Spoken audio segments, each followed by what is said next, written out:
Assalomu alaykum aka-ukalar, yaxshimisizlar? Sizlarga yana bir navbatdagi inshootimizni taqdim etamiz. Shokir binoyimiz 14,5 metrga 52 metr joyga qurilgan bu yangi inshootimizni sizlarga taqdim etamiz. Konditor bilan bo'lgan hozirda ishlar bo'lyapti. Bu tomoniga ham hozir inshoot tushadi. Ko'rishganingizmi? Oxirgi jarayonlar bo'lyapti. Mana kirasa sepilyapti. Bu binomizni o'tgan yil qilib berganmiz, mana ko'rishinglar mumkin akalar. Konteyner profilidan baquvvat, mustahkam, sifatli qilib berilgan. Bola u yoqda zagotovka ishlarini davom ettirishyapti.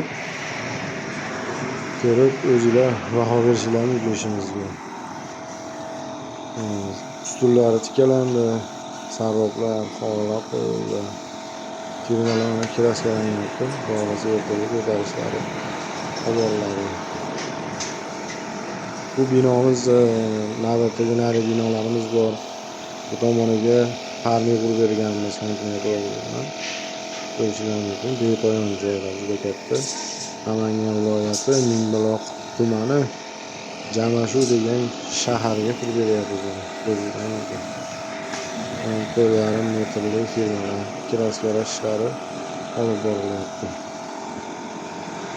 Kimda nima xizmat bo'lsa, ekranda ko'rib turgan telefon raqamlariga telefon qilaverasizlar.